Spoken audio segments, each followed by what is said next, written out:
বরাদ্দের জন্য কিন্তু ঢাকার যে বিভাগীয় আওতায় যে প্রার্থী রয়েছে তারা কিন্তু বিভিন্ন দলীয় এবং স্বতন্ত্র যারা প্রার্থী রয়েছে তারা কিন্তু ইতিমধ্যে বিভাগীয় কমিশনার কার্যালয়ে তারা প্রতীক নিতে এসেছেন। এবং আমি যদি একটু দেখানোর চেষ্টা করছি দর্শক, আমরা যেখানে রয়েছি এখানে দেখতে পাচ্ছেন যে এখানে ইসলামী আন্দোলনের যে যিনি ঢাকা 12 আসনের প্রার্থী রয়েছেন তিনি কিন্তু এখানে প্রতীক নিতে আসছেন এবং আমি তার অনুভূতি জানবো এবং ত্রয়োদশ জাতীয় সংসদ নির্বাচনের আজকে প্রথম যে প্রতীক বরাদ্দ দেওয়া হয়েছে সে তিনি ইতিমধ্যে অফিসিয়ালি যে প্রতীক সেই প্রতীক পেয়েছেন।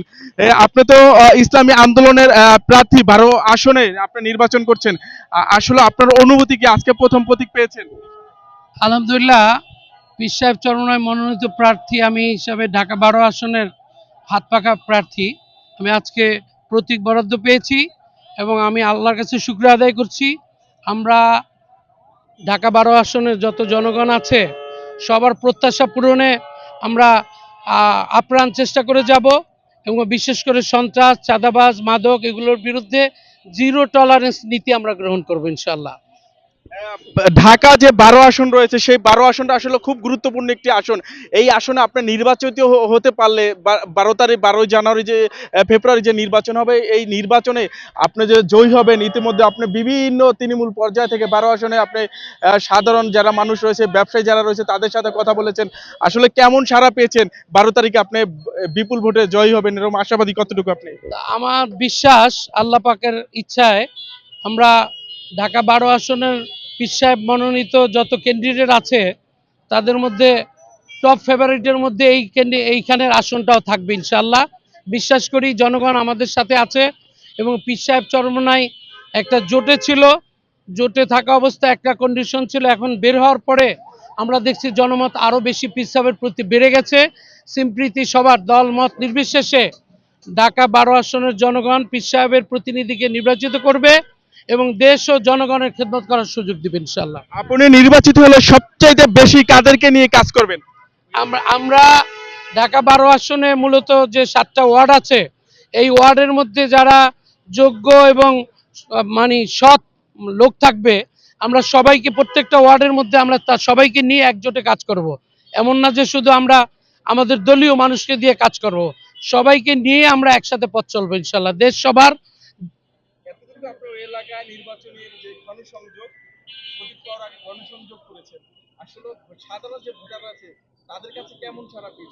না, আলহামদুলিল্লাহ আপনি নিশ্চয় নিজেও খবর নিয়ে দেখতে পারেন। আমরা যত জায়গায় গিয়েছি, যত মসজিদে গিয়েছি আমরা, তারপরে বিভিন্ন গণসংযোগে সবার মানে সমর্থনও পেয়েছি, দোয়াও পেয়েছি এবং একযোগে দলমত নির্বিশেষে সবাই বলে যে হুজুর এগিয়ে যান এবং শেষ পর্যন্ত আপনি থাকবেন। তো শুধু আমার এই ওয়াদাটা চাইছে, আমি বলছি ইনশাআল্লাহ শেষ পর্যন্ত থাকবো।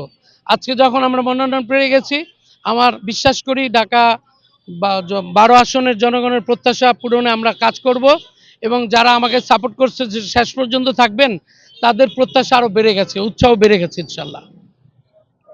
আসলে আমরা কথা বলছিলাম যে ঢাকা 12 আসনের যে হাত পাখা মাকড়া যিনি প্রার্থী রয়েছেন চরমনায় পীর সাহেবের যে দল রয়েছে সেই দলের ইসলামী আন্দোলন বাংলাদেশের তিনি কিন্তু এই ঢাকা যে বিভাগীয় কমিশনার কার্যালয় রয়েছে এখানে তিনি কিছুক্ষণ আগে তার যে হাত পাখার প্রতীক রয়েছে এটি আনুষ্ঠানিকভাবে আসলে বিভাগীয় কমিশনার কার্যালয় থেকে তিনি হাতে পেয়েছেন এবং গ্রহণ করেছেন। পাশাপাশি তিনি আমাদেরকে বলেছেন এবং সংবাদকর্মীর সাথে তিনি সকালেও কথা বলেছেন, আমরা দেখেছি তিনি যে প্রতিশ্রুতি দিয়েছিলেন যে ঢাকা যে 12 আসনের যে সাধারণ একদম তৃণমূল পর্যায়ে যারা সাধারণ মানুষ রয়েছে তাদেরকে নিয়ে তিনি নির্বাচিত হলে কাজ করবেন এবং পাশাপাশি ইসলামের পন্থী যে প্রচার প্রচারণা সেগুলো আসলে তিনি ভবিষ্যতে যে ঢাকা 12 আসনের সর্বস্তরের সাধারণ যারা মানুষ রয়েছে তাদেরকে নিয়ে কাজ করবেন। পাশাপাশি আরেকটা বিষয় যদি জানাতে চাই তাহলে দেখতে পাচ্ছেন যে এখানে যারা প্রার্থীরা রয়েছেন এই প্রার্থীরা কিন্তু বিভিন্নভাবে আসলে তারা যে তাদের নিজস্ব যে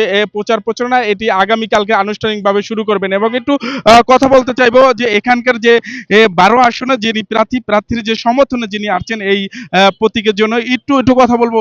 আপনি তো আপনাদের প্রার্থীকে নিয়ে আসছেন, আসলে আপনারা জয়ের বিষয়ে কতটুকু আশাবাদী এবং ইতিমধ্যে আপনারা বিভিন্ন জায়গায় গণসংযোগ করেছেন প্রার্থীর সাথে, আসলে কতটুকু সাড়া পেয়েছেন? আলহামদুলিল্লাহ। আমরা সারা বলতে যেটাকে বোঝাই যে রহিম মেটালের খতিব সাহেবকে চিনে না আমাদের ব্যবসায়ী থেকে শুরু করে আম মানুষ, এরকম কোনো মানুষ এই 12 আসনে আমার মনে হয় কেউ বসবাস করে না। এবং যাদের কাছে যাচ্ছি ইনশাল্লাহ যে হজরত যদি আমাদের প্রার্থী টিকে থাকেন হন, ইনশাল্লাহ আমরা হজরতকে ভোট দিব এবং নির্বাচিত করব, এবং হজরতের কাছ থেকে আমরা 30 বছর যাবত যে সেবা পাচ্ছি মসজিদে, এখন সেটা আমরা সমাজে পাবো, সে আশা এবং সে প্রত্যাশা পূরণ করি 100%-এর মধ্যে 100%। আমি যিনি আর প্রার্থী রয়েছে তার সর্বশেষ প্রশ্ন থাকবে। আসলে আপনি সর্বশেষ আপনার এই যে ত্রয়োদশ জাতীয় সংসদ নির্বাচনে সুষ্ঠু হলে আপনি জয়ী হবেন কিনা, সেটি সর্বশেষ আমরা একটু জানতে চাই। আমার একটা বিশ্বাস, এবার ইয়ং ভোটাররা যারা গত 17 বছর ভোট দিতে পারে নাই, ওই ভোটারদের একটা সিংহভাগ এরা সব ইসলামের পক্ষে। এর প্রতিফলন আমরা দেখেছি হাদির জানাজায় নারায়ে তাকবীর আল্লাহু আকবার স্লোগান হয়েছে। সাউথ ইস্ট ইউনিভার্সিটিতে মিজানুর রহমান আজহারির প্রোগ্রামে একযোগে সবাই নারায়ে তাকবীর আল্লাহু আকবার স্লোগান দিয়েছে। এগুলো ইন্ডিকেট করে যে দেশের ভবিষ্যৎ ইনশাআল্লাহ ইসলাম পার্লামেন্টে যাবে, এবং ইয়ং ভোটাররা সব হাত পাখাকে ইনশাআল্লাহ আল্লাহর ফজলে বেছে নিবে। আমরা পুরাপুরি আশাবাদী আল্লাহর ফজলে ইনশাআল্লাহ আমরা বিজয়ী হব এবং আমাদের জনগণের প্রত্যাশা পূরণ করব ইনশাআল্লাহ। জি, আসলে আমরা কথা বলছিলাম যে হাত পাকার যিনি প্রার্থী রয়েছেন, তিনি কিছুক্ষণ আগে বিভাগীয় যে কমিশনার কার্যালয় এখান থেকে তিনি আনুষ্ঠানিকভাবে তাদের যে দলীয় প্রতীক সেটি কিন্তু গ্রহণ করেছেন, এবং তিনি জানিয়েছেন যে ঢাকা 12 আসনে যে নির্বাচিত হলে এবং নির্বাচিত যদি তিনি না হলেও ইনসাফের যে রাজনীতি, সেই রাজনীতিকে ইনসাফকে কায়েম করে তিনি কিন্তু তিনি এগিয়ে যাবেন সর্বস্তরের সাধারণ মানুষকে নিয়ে। আমার কাছে এই ছিল ঢাকা বিভাগীয় কমিশনার কার্যালয় থেকে